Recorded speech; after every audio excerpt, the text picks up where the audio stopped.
Bonjour à toutes et à tous.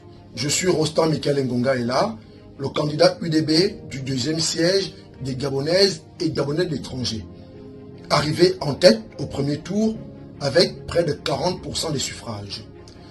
Je prends la parole ce matin pour parler des incidents qui ont cours à Rennes, notamment de l'annulation du scrutin de Rennes.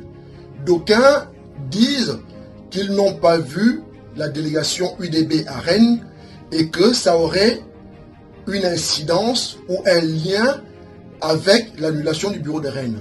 Moi, j'aimerais clarifier les choses. Je suis arrivé en tête avec près de 40% des suffrages. Même si j'obtiens 100% au seul bureau de Rennes qui est repris, qui a 274 électeurs, j'obtiendrai au maximum 45% des suffrages. Ce qui de toutes les façons ne me permet pas d'être admis au premier tour. Donc le vote de Rennes, en fait, se déroule entre les 25 autres candidats. La place se joue entre le deuxième, le troisième et le quatrième. Je suis déjà qualifié pour le second tour. Je prépare le vote du 11. Je n'avais plus à aller à Rennes, puisque ce n'est pas mon enjeu. Par ailleurs, à Rennes, j'ai l'avantage, moi, d'avoir les équipes de campagne dans toutes les villes de France.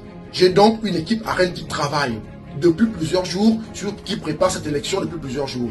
Je n'ai pas besoin d'y être personnellement. Et pour finir, j'aimerais attirer votre attention, cher peuple gabonais, Gabonaises, Gabonais de la diaspora, chers frères et sœurs, j'aimerais attirer votre attention sur l'espèce de piège dans lequel on est en train de vous enfermer, en faisant un lien malsain entre l'UDB et l'organisation des élections.